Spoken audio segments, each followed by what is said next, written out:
While the national average of GCC absorption is at 35%, Bangalore's absorption of GCC is about 45%. So as much as we love our masala dosa, we like machine learning. As much as we like our idli, we like AI. So office market earlier was in 2019 below, it was closely around 0.8 million, wherein it has moved it base to 2.2 million in the coming times, and I think it might go up to 4.5 million probably by probably 5 years or so now. Now I heard the boys say Bangalore, Hyderabad, rentals are inching up to 90, 100. Why is Navi Mumbai playing the underdog, not getting the GCC demand that it should? In fact, I would like to say that Mumbai is the only market which gives you a range of 50 rupees per square foot rental to 500 rupees a square foot rental. Pune is one of the most resilient market for flex, so to say. And it is also multi-facet in terms of demands. Quality grade A office supply with world-class infrastructure and stable governance. It's available only in Hyderabad. For the first time, a lot of new grade A inventory inside Delhi city. 3 million square feet of World Trade Center in Nauroji Nagar, completely sold out. From a CRE market standpoint, it is Chennai's aspiration to be on the top. You know, across the demand segments of GCCs, India-facing IT services and managed offices, co-working space, I think which is fueling growth. We are firing across all cylinders across the country. I would call out to say that 100 million square feet absorption is not too far. Hello everyone. Diwali की ढेर सारी शुभकामनाएं आप सबको. Happy Diwali. We have this exciting धमाकेदार Night Frank special edition, Frankly Speaking with Viral, coming up. Let's make this Diwali discussion as exciting as bursting crackers together.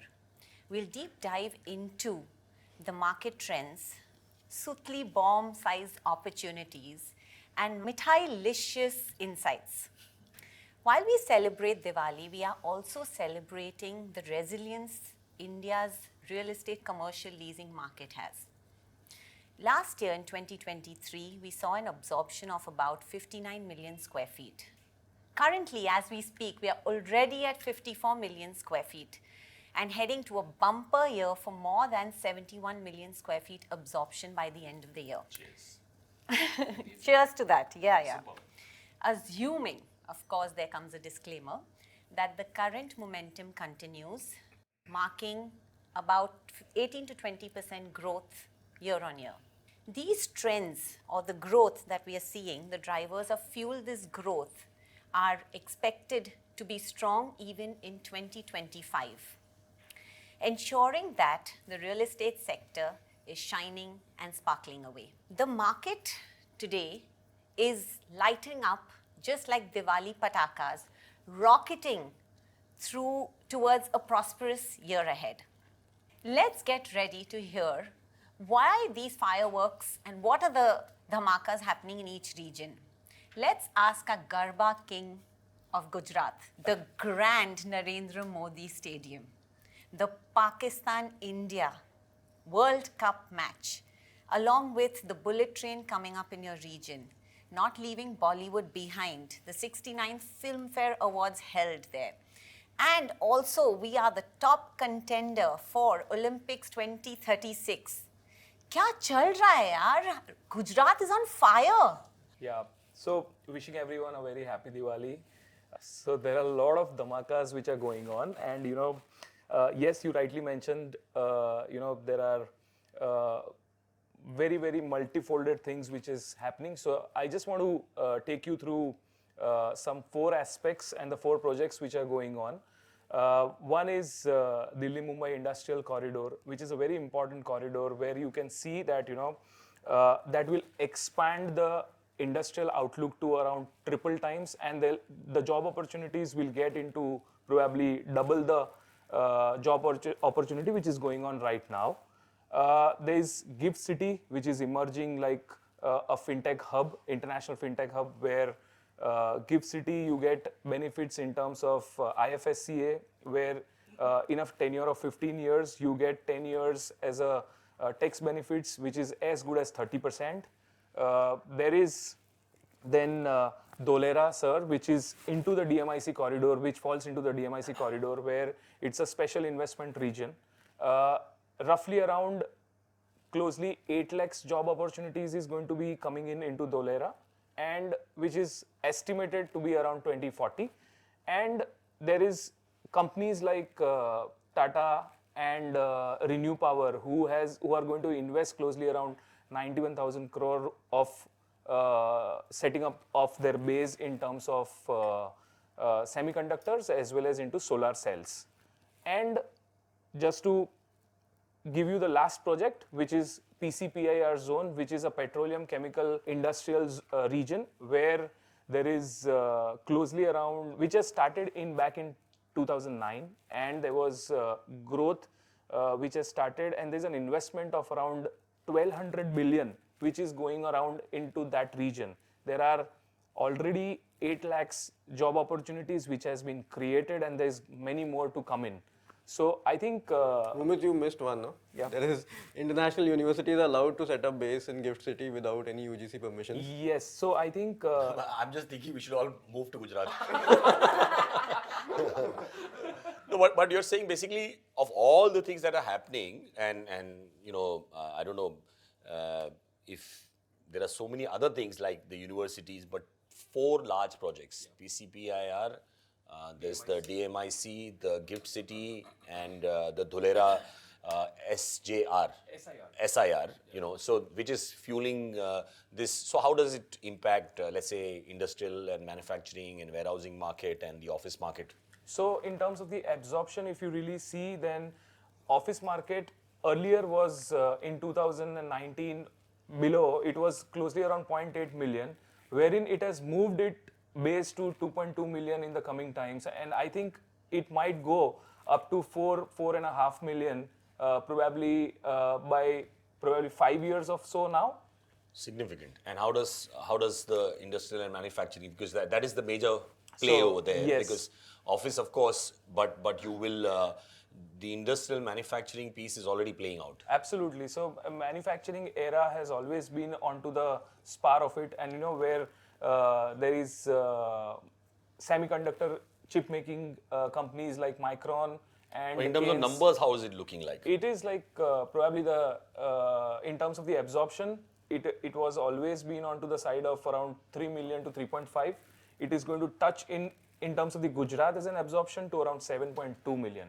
So that's something which is going on in a very, very right direction, and I think Gujarat always been a manufacturing hub. So key takeaway for me is like these 4 mega projects which Yeah. are happening, which are setting the mega trends in Yes. terms of which will have a direct impact on office, industrial, manufacturing, etc. And the cue is that we all should move to Gujarat. Rumit, all this is great. When are we celebrating over a drink openly in Gujarat the success? So I think That's when we'll go to Gujarat. so that's something which is already there now.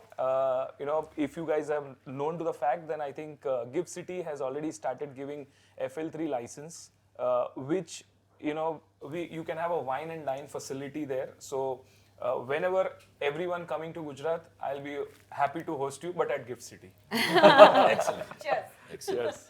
So we keep hearing about this whole GCC hub all the time, and it looks like you know, while Gujarat is taking away a lot of the manufacturing pie, and at least you know they've been great at projecting it as well.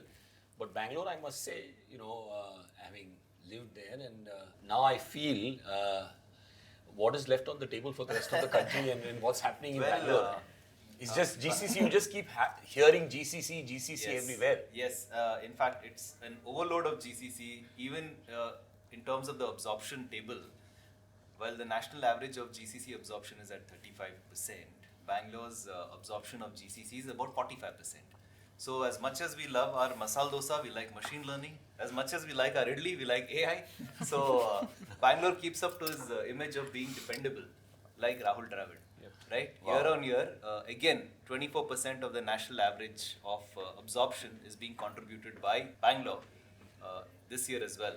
And there has been a spurt in a lot of investments, new GCCs looking at Bangalore. Someone like a Chevron who had never set foot in Bangalore. Someone like a NatWest.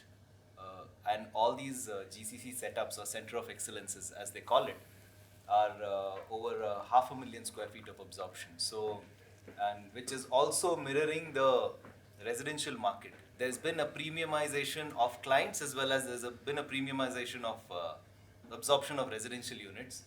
The take-up of units which are over 1 crore has been about 41% of the total residential take-up in the city. Wow. So it's been an exciting time, to be in Bangalore, and the GCC policy, which has just been drafted by the state, is quite spectacular. The draft GCC policy, which is. So I'll just cover the essence of the GCC policy, like you asked, Viral. The current GCC market for Karnataka or Bangalore, which is essentially the concentration of GCC, is about $22 billion, and the national market is $64 billion.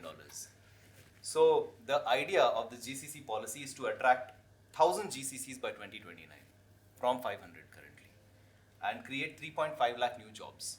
Wow. And generate an economic output of about 50 billion US. Wow. Right? And to do that, the state has announced that it's going to unlock other cities beyond Bangalore, which is Mysore, Mangalore, etc., for GCCs, to encourage GCCs to set up. There's going to be a center of excellence for AI and machine learning. There's an innovation fund allocated, and of course create an internship of about 1 lakh candidates every year.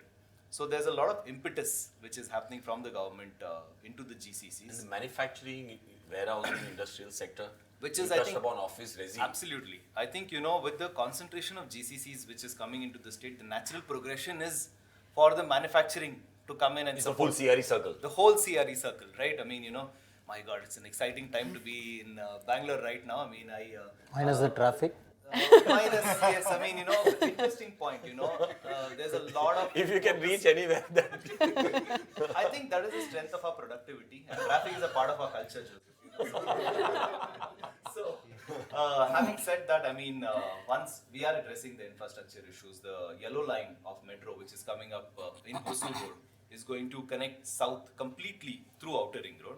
And the purple line, which is already in existence, is deeply connecting Whitefield, and we are seeing the fruits of that, connection. There's been a hike in the rentals. The average has moved by about 15% of Whitefield, the east rentals, and I think the city is on the right track. So the one key trend that I'm seeing, perhaps that's just not confined to Bangalore, but to India, is that companies came in to outsource. Then they started doing catering business. They started to cater to the Indian consumer base, and you can pick up, let's say, Google. They came and they did their outsourcing of various forms. Yeah. Let's say from the elementary level to very, very today highly skilled, and then they started to sell products. We all use so many Google products, is just an example. And then the next progression is that they're now manufacturing in India. And I think that's playing out. So that's a full corporate real estate cycle that is evolving. And that sort of points out to what Sania mentioned earlier about what's happening to the economy, given the average age, the consumer base. And, I think the world is looking at India. It plays out in the equity market, it plays out in the real estate market, everything. So, yeah, clearly that is visible. No, clearly. In fact, speaking of our little brother, Hyderabad, we'll hear it from the Nizam of Hyderabad.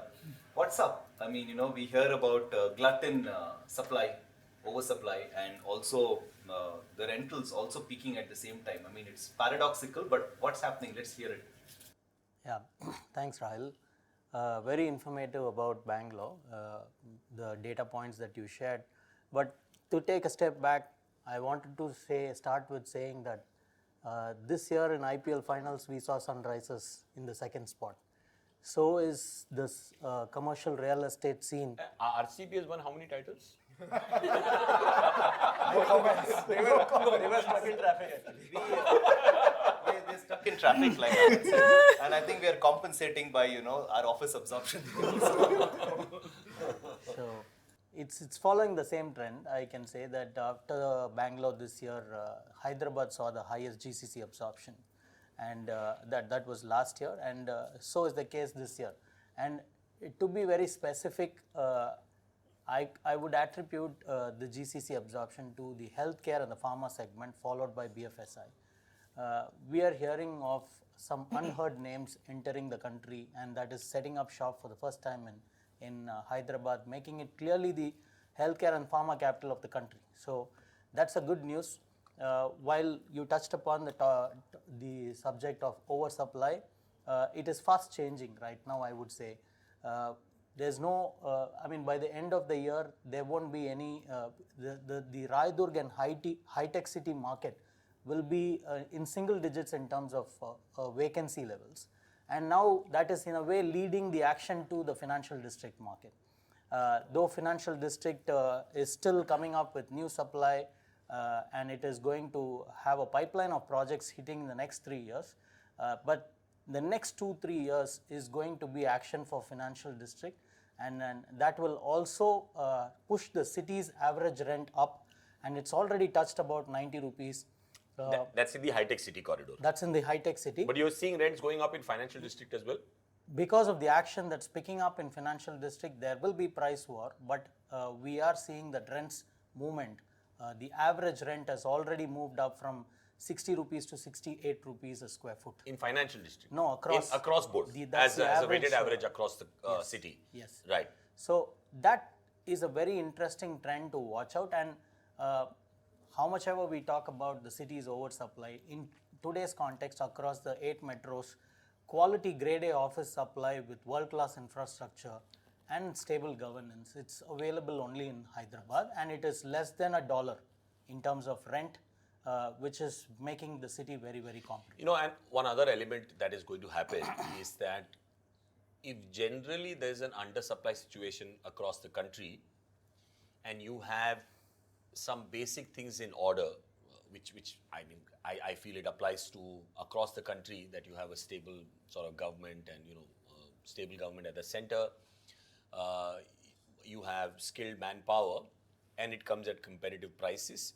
It will win at the expense of unavailability of supply in some markets, especially. Absolutely. And you can't have all eggs in the same basket, So, it is likely to do very, very well. So at some point, I think Bangalore's loss will be Hyderabad's gain. Yeah, we've actually noticed that some demand going to Hyderabad by the sheer availability factor. Yeah. But thank you, Tilak, for reminding me about the finals. I just remember, I think the game was between KKR and Sunrise. You have all the reasons to celebrate. Diwali in a better. I think we won it in 10 overs or so. Yeah. So just on to Calcutta, I think we've seen a resurgence in Calcutta as well. For a long time, after COVID especially, a lot of employees went back to their home city, especially Calcutta, people went back. And a lot of the consulting firms, third-party IT services firms, they have now ramped up their presence in the city. That has led to the supply in Salt Lake Sector 5 reducing, rentals have gone up, and a lot of movement is now towards Newtown and Rajarhat. I think it's a very positive thing overall for the city. The infrastructure was decent, it's getting upgraded, talent is available, and the cost of living is much lower than other cities. There's also talks of semiconductor facility coming up in Calcutta, so fingers crossed. I think that should help the whole market to revive. So just to ask you one thing, like, I can relate Kolkata with the market absorption size of Ahmedabad. What's your say in terms of like a trend in terms of the absorption at Kolkata also? So post-COVID it has picked up, but I think one of the challenges we are also seeing is the lack of grade A supply. I think similar story in Ahmedabad also, right? Because you have the ecosystem, you have a huge talent base for across the whole of east of India, and there's a natural affinity, as Calcutta as traditionally a business hub, from the colonial era as well, that at some point in time it has to come back. But in terms of sheer numbers, what is it looking? Has it improved, or how is it going? So it's between 1.5 to 2 million square feet. I think one of the constraints is large grade A supply being available, and there is decent demand in the market. I hear the residential market is absolutely on fire. It's strange. Even in Calcutta, the residential market is on fire, but closer to where I stay in Delhi, I mean, I have totally missed the bus. There have been queues of people. This is all getting recorded. You're supposed to be a real estate expert. But, for some reason, there is a FOMO that's got created. Apartments worth 10 crores, 15 crores, people are lining up to buy these apartments. And we keep asking ourselves, who are these people, who are willing to spend so much money on an apartment? You open the shutter and you have to close the shutter. I mean, everything gets sold out. There was a line of Mercedes and BMWs just waiting to, deposit their checks for the projects. I think, but on the commercial side... Are these marketing gimmicks, you think? So some of it is actually pent-up demand as well. Lot of HNIs, Delhi people from Delhi who sold their property are moving towards Gurgaon at a fraction of the price, and some of it is speculative. And I've seen the speculation firsthand because a lot of people have just bought to sell it, trade it at a little later stage. These are conversations for weekend parties and Yes. Diwali parties. Yes. I mean, this is a constant now. What's happening? Equities and real estate, I think, are conversations that people want to have all the time. And everyone. And you must be feeling as seen as an expert, and then to say that Mr. Basis. So actually, I'm an expert maybe only in the office side, the commercial side. But yeah, people do assume that you know residential very well. on the office side, what's happening? On the office side, there's been a resurgence. I think this year the absorption should cross 11 million square feet, which will be a record for the NCR region. Lot of interesting things happening in the market. For the first time, lot of new grade A inventory inside Delhi city, the main center, capital of the country. 3 million square feet of World Trade Center in Nauroji Nagar, completely sold out. Wow. Another 3.5 million square feet coming up in Aero City. And what is that average value? 37,000 they started off capital value per square feet, and I think the last auction went to 59,000 rupees a square foot. Wow. Wow. This is the NBCC Yes, development. World Trade Center, 3 million square feet development. In Aero City, another 3.5 million square feet. So a lot of dynamics in the city will change. Dwarka Expressway has opened up, provided a very good connectivity to rest of the city. So a lot of good, exciting things happening. I think the overall rental values in the city for commercial will also increase. And what is it now today? I mean, I'm saying overall NCR as a weighted average. Approximately 85 rupees per square foot. And I think it might go higher because most of the newer projects Is are coming in Delhi, Yeah. which will push it up by a few notches. Yes. Yeah. Right. So Kaushik, now I heard the boys say Bangalore, Hyderabad, rentals are inching up to 90, 100. Why is Navi Mumbai playing the underdog despite of having cheaper rentals, not getting the GCC demand that it should? So you're right, it's been long that Navi Mumbai should get its due. And it's indeed proving to be the case in the current space. There have been a slew of projects that have actually come up, infrastructure projects which have been launched and are upcoming. Be it the Atal Setu, be it the Ulve airport, be it the metro, it's all happening in Navi Mumbai. So we are seeing a lot of action by third-party IT services taking up space, as well as the co-working guys looking at taking up space, and GCC and the BFSI. So they are looking at Navi Mumbai actively, and that trend, I would say, that is reflecting across the city. In fact, I would like to say that Mumbai is the only market which gives you a range of 50 rupees per square foot rental to 500 rupees a square foot rental. Well done with your marketing. I can do my bit on pitching. Combination of Ahmedabad and Bangalore. Everything. So you can get everything in Mumbai. So for 50 rupees a square foot to 500 rupees a square foot. And infrastructure is the key theme across that is playing across. If I look at the coastal road, it's something that all Mumbaikars are proud of, and it can be compared to any world-class city in terms of launching the new metro lines which are coming up. Recently, our Prime Minister launched the latest metro line, which is the Aqua line. Don't you think? Yes, but it's coming finally. So probably it will ease the commuting woes. It's not as bad as Bangalore, but it will. But I'm trying to understand. You have great road connectivity, which is happened and still happening, and Sure. And to your point on delay, I guess the complexity of building it on an already built city, and that is the reason for it. Plus, you had COVID, you have the metro connectivity, you already had the Western Line, you have a very enterprising population base for the longest time. The technology sector, you have great values, developers making good assets. Why is that not happening? You've not answered that question. Why is that not happening? So it's the city, the way it is marketed, has been marketed as a BFSI city. So if I look at it, all the leading banks, the financial services, insurance guys, they've been having their headquarters here, and they've been the large space takers in the city.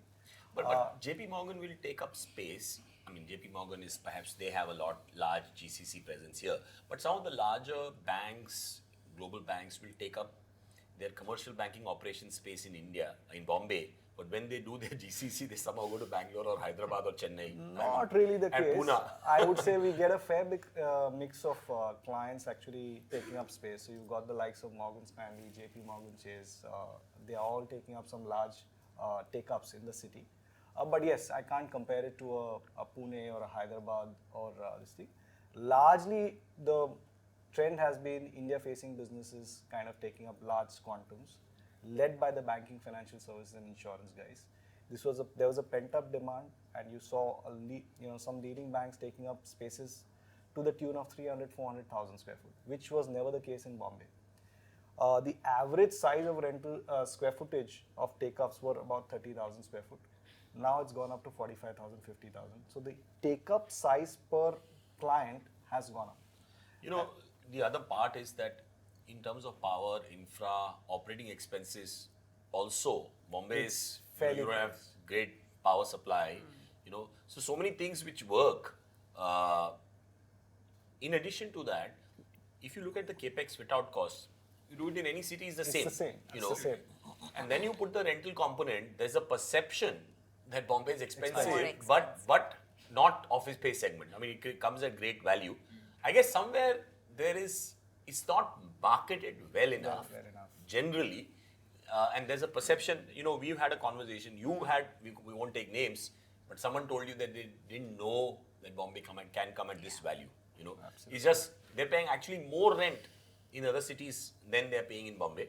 So collective effort by brokers like us, developers, the government can probably market Navi Mumbai, Thane to be a leading IT corridor. What are the numbers looking like for overall? What is the outlook for Mumbai office market and what's happening on residential? Because also another piece where I only know people of keep buying these large residential premium houses. So on the office segment, the absorption should cross double digits. So Mumbai has traditionally been a 7-8 million square foot. This year it should go more than 10 million square foot. Wow. That's the trend that we've been seeing. And I think it's already there in terms of the absorption so far. It should continue going forward as well. In terms of space take-ups, you've got the GCCs taking up some space in micro markets like Powai and, be it Navi Mumbai in some form, Andheri in some form. And then you've got the banking financial services taking up large spaces. Coming to residential, it's the same, I would say, momentum that we've been seeing that, we've been hearing about 100 crore apartment deals. Earlier, there used to be 1 or 2 deals in the year that used to happen, but now it's I think become people have made phenomenal money from the equity markets, and that's clearly visible. Of course, there was pent-up demand, and you saw that post-COVID, that cycle go up. And although the interest rates have only increased, but this just keeps on going. I mean, hopefully this carries on. One doesn't know until how long, but clearly is just I amazing. think there's the taxation benefit from moving money from equity to real estate, which is also playing out in The a big first way. year. The first year is playing out big. Actually, a lot of people don't know about it. Yeah. So, but I think the larger family houses understands it, and that's how they are moving this money. Which is, I think, it's phenomenal. It's phenomenal. I just want to spin off from the cities to ask you a general, just to seek everyone's thoughts on this. The big segment which has emerged is the managed offices, flex, co-working space, which before COVID, let's say 2019, when the markets were at its peak of 60 million at that time, was perhaps 2 million square feet of absorption, which has gone to and scaled up to numbers that we know today of. I think during that period of COVID and post-COVID, of course, it was driven by flexibility and people wanting those flex offices, co-working and enterprise managed solutions. A couple of them have got listed. A few are in the process of, actually half a dozen are in the process of filing their DHRP. What is your view on the future of this segment of demand, and where does it go? I think it's here to stay. The awareness is just about increasing. Probably India is far more evolved as compared to other countries in terms of understanding this concept, wherein one operator gives you everything, rent is taken care of, your capex is taken care of, opex is taken care of. I speak to some CRE folks in developed nations, and they kind of struggle with this. So it's a concept which is here to stay, and as we go forward, it's the confidence in this segment is also building up with a lot of these players getting listed or probably about to get listed as well. So there is it's becoming EBITDA positive. Space take up is looking good. Clients are kind of accepting the fact that this is a solution that we can go for. I think the biggest piece is, like Kaushik said, the endorsement from large clients for this model. Clients like Microsoft or Shell, taking up large positions, has Microsoft let go as well. Also. But Google, yes. Google Yeah. also. Yeah. So I think that's also a badge of honor for this industry.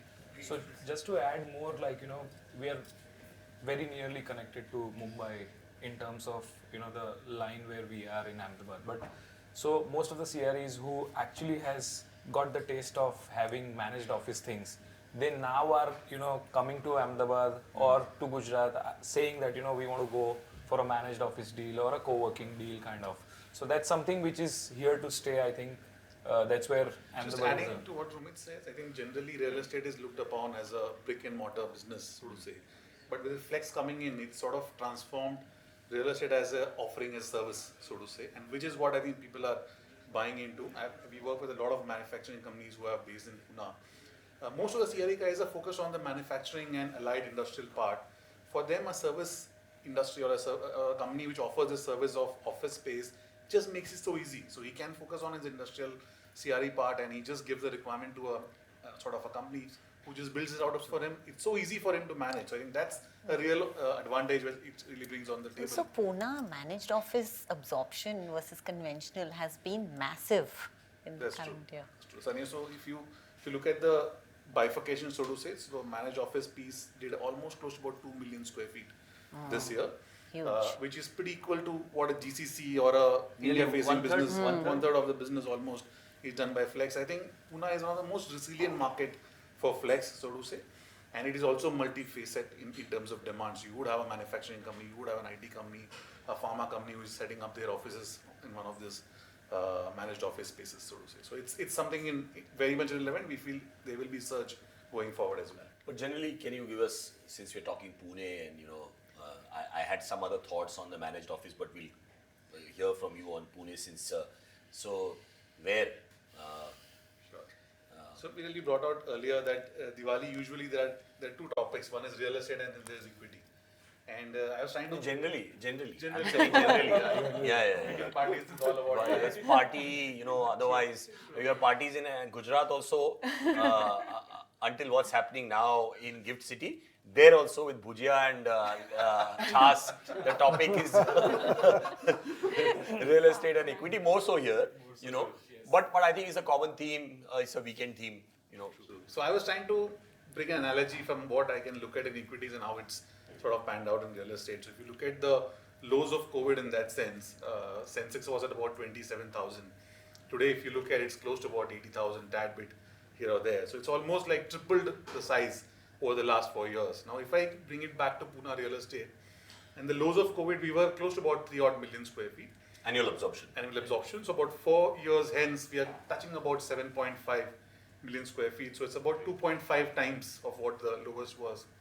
So comparable, I'm saying equity is 3 times, but real estate is 2.5. So we're not that bad. Yeah. As such. So pretty strong, vibrant surge that we can see in the office demand part of it. So what is really fueling this, so to say? So there is this large 4 buckets that you see, this GCC, India facing, Flex and third party. The first 3, that is GCC, India facing and the Flex, is equally sort of dominating the market. So there's 30% that each of these portions bring onto the table.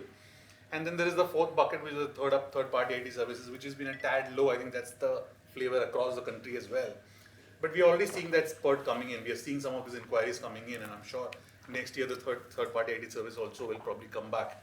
And then we'll have all the 4 tires sort of pulling hard and going forward, so to say, in that sense. While the demand is so robust, How is the supply and the rentals ranging over there? Sure. Just to finish on the demand bit, Sani, I was talking to my team recently. I was giving them an example.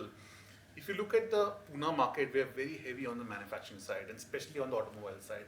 If you pick at the automobile industry, and if you divide it into the GCC India-facing bucket, and what has happened during the year this year, so we had Mercedes-Benz, Volkswagen, the German guys who expanded the GCC in Pune. They sort of expanded their design center, R&D center, and so on and so forth.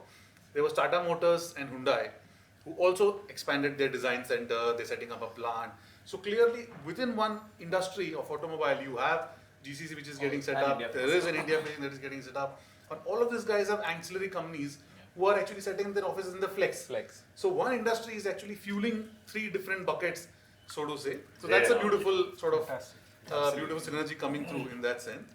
And coming to the supply bit, Pune generally, if you look at, is a very competitive pricing market. If you look at the last quarter on the resi side, Pune sold the highest amount of quantum of space in the affordable segment, which is a sub 1 CR kind of a market. Which is bucking the general India trend. That's right. So it remains always a price competitive market, so to say. Similar trend on the office side as well. It is always a sub dollar market. You get good quality space at below 80 rupees kind of a number. So that's the average which it trends at, so to say.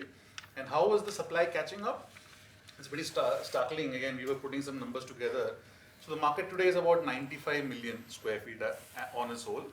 In the next 3 to 4 years, we are adding close to about 35 to 40 million square feet of space onto this market. So imagine we are adding 50% of our size in the next 3 to 4 years period. And there's nothing getting added in Bombay. Not to that extent. No, there's a lot getting added There's in a Bombay lot. also. 2026 is when the biggest supply hits in, and for the next 3 years, we are seeing about 50 million square foot that would get added in Bombay. And probably the only city You're 35, 40 million. square feet coming up. Both this east, west. Both sides of the city. So the size of the market is huge. That's true. Sorry, And also- Tilak has been quiet since the time I asked him that IPL question. I think we should check on him on Chennai also. What's happening in Chennai is all good. Barring the IPL. The latest I hear is that they've made some rule change so that Dhoni can participate in the IPL. Forever. Yeah, which is great. I mean, he's one of my favorite players. But yeah. But yeah. So what is changing in Chennai? Yeah. Resurgence. It's having a Rajnikanth moment as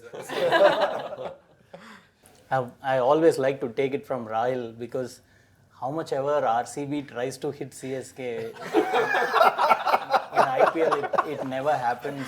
And I wish one day it happens. But on a lighter note, there are Bangalore players, who are growing in Chennai. So technically, RCB is winning in Chennai. We're hearing that they're poaching into Rohit Sharma from Mumbai. Before you go into Chennai, when will RCB win a trophy? That's a $1 million question. But I must say that like how RCB's aspiration is to hit CSK, it's like right now the CRE market, from a CRE market standpoint, it is Chennai's aspiration to be on the top, which like Bangalore is leading it in the south. And it is in the making, I can say, because the last calendar year 23 saw the highest absorption of 10 million square feet, which is record for the city, and when it is especially coming from several issues, and we can talk about it. But I must say right now the city is gearing up for the best, and I mean it's already been in the business and it has a rich legacy of manufacturing, and there's a strong ecosystem of automobile ancillaries in Chennai as well. But I must say that flooding image is changing. The stormwater drains are in place. The new government has fixed that, and hopefully that gets resolved. There is the second metro phase. So second phase of metro is getting connected to the peripheral markets and to the catchment areas, which can have seamless connectivity from the residential catchment to the outermost part of the city. So there are a lot more that we can keep adding, and to add to the GCC story, I think it's a pan-India story, but in Chennai is seen the highest absorption on GCC this last calendar Where year. is it, man? Everyone claims that. But yeah, I know. It was a big factor. Yeah. Especially the BFSI and the manufacturing. Yes. So it's not only the last calendar year, and we see the same trend following in the current calendar year, and we have already recorded a 6.5, 7 million square feet as we speak. And year to date, and in all likelihood it will touch the same 10 million this year, if not more. That's the estimate that we have for the city. And unlike Hyderabad, the rents have gone up.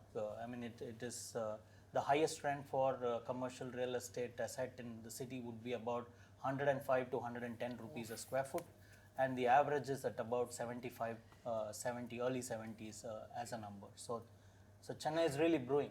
And manufacturing also, I mean, clearly they've always been there, you know, and you have.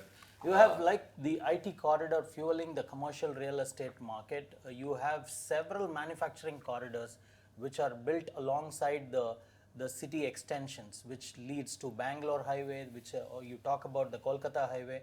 There are SIPCOTs and SIDCOs, which are industrial campuses set by the government early on in the 60s, in the 1960s, which is, I think, one of the early states to catch up with this industrial and manufacturing revolution, and they're quite progressive, doing it pretty well. Yeah, And it's not only Chennai.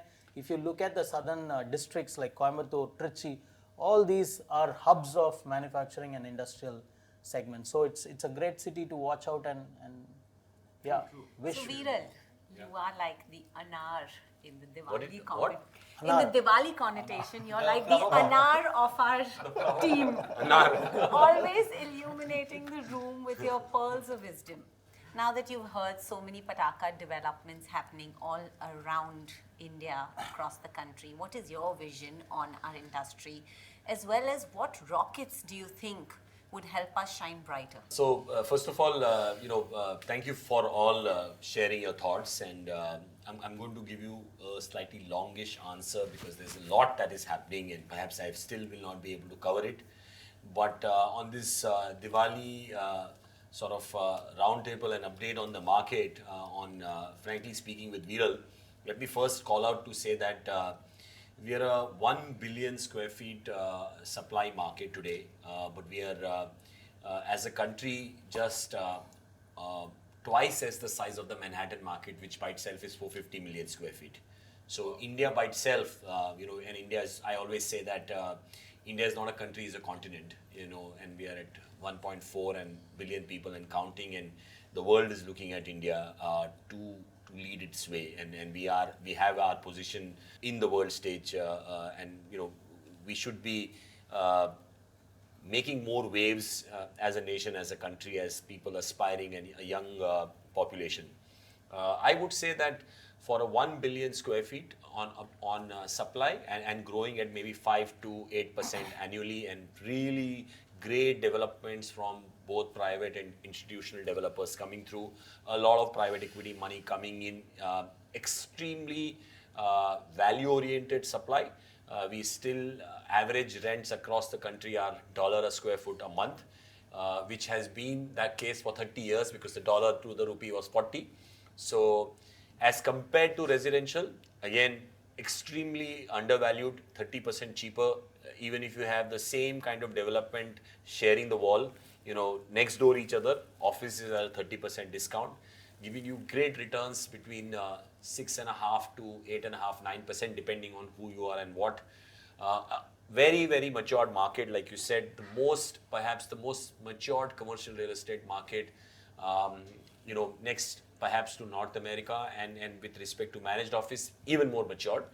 The kind of developments with the amenities, the infrastructure in the assets that is happening, and the kind of work, across the demand segments of GCCs, India-facing IT services, and managed offices, co-working space, I think, which is fueling growth. We are firing across all cylinders across the country. I would call out to say that 100 million square feet absorption is not too far. We are likely to close at maybe closer to 72 million square feet in this current calendar year. I would give it 18 to 24 months if we don't have any geopolitical tension in the world. You had the Gabbars, the Mogambos, which I'm comparing to some of the global events that happened, COVID, lockdown, and which directly impacted commercial real estate with work from home. You had inflation, you had high interest rates, you had recessionary environment, you had two wars which are going on right now for parts of the world, for the last 1 year. Despite that, we are where we are as a country and as, across segments of real estate, whether it's residential, office, industrial and warehousing. So we're doing extremely, extremely well. Remember, within these buckets of growth, IT services firms, which were the flag bearer of commercial real estate for all this time, for 30 years since IT happened to India, they are still under 10 million square feet of the 71 that is projected to. And they used to be 40% of the market or 50% of the market before COVID. So when they come back, They joined the party. they join the party, and which is perhaps because they are all pushing more return to work, which translates to more office space take-up. We hear of companies which we are all working with within that sector, which is started to slowly take up space. There is in some pockets some undersupply situation, so rents are likely to rise everywhere. We are also seeing this whole manufacturing thrust, which happened to IT from the government, state governments, and the whole ecosystem which was supported for IT. There's a huge support going to manufacturing. So you have that sort of tailwind also coming into the play. So all in all, I would say industrial and manufacturing is thriving. We can all see it, feel it. Commercial real estate is thriving. As a result of that, for every 1,000 square feet of new office demand, we've stated this in the past as well, where let's say at 100 square feet per person, so you have 10 new jobs, you will have 6 or 7 new homes being bought as a correlation, so that sort of correlates to complementary. And when you have new job creation, it segues into retail and hospitality, so that segment as well. So these are times which are, I think, you get once in a lifetime of what is going to happen, and these are long-term mega trends that we are seeing likely to happen. And very, very fortunate that we are all part of this industry, part of this business. So which means all asset classes are going to of course, there's going to be some correction, some, etc. But long term, if you look at the mega trend of what is fundamentally happening to the country, I think this asset class is a huge correlation, because there are two things that people spend money. They're large buckets. One is a car, one is a house. Absolutely. Right, in terms of value, and house being even more. If those are getting sold, and why are they getting sold? Because there's job creation. Whether it's the soft power or whether it's the manufacturing power, etc., etc. And then you have an age, average age, which is whatever. So it's a great time, and then you have equity markets which are thriving, and there's an equity culture which is evolving and happening. So it's a combination of various things which are coming through. I think it's only the geopolitics, which also I would credit India across political. Looks very positive from the rest. Whichever party comes to power, and I'm saying as a long-term trend, that we manage the geopolitics well. We have a certain seat of power now in the global stage, and that is the only spoil sport which can derail things, but that's sometimes in your control, sometimes not. Viral, a question. So like you mentioned, the demand buckets of GCC, India facing, IT, third-party IT service providers, and managed office now. For the next foreseeable few years, do you think this will continue to remain, or do you see the trends changing? So I'll talk about the three buckets. If you see, there's a change in leaderboard which has happened. India facing, which was hardly 10% of the market, has gone up, right? That caters to what is happening to the Indian economy. Whether it's Indian or multinational companies taking space to cater to the Indian consumer, B2B, B2C, right? So that's now 35% of the market. GCCs see value because of all the factors, fundamental factors that are in play. That's about 35% of the market. IT services can't remain where it is. I mean, at the end of the day, India is where everything happens. When companies in the world across sectors, when they do well, they outsource, either GCC or IT services. When they don't do well, they still outsource, which translates to office space demand, right? So this also will come back. Hard to call out what is going to be. And then managed office is actually somewhere a sector which represents the three buckets, right? So you will see all these three buckets actually coming to the third of the market. You know, what goes up or down, plus minus 5%.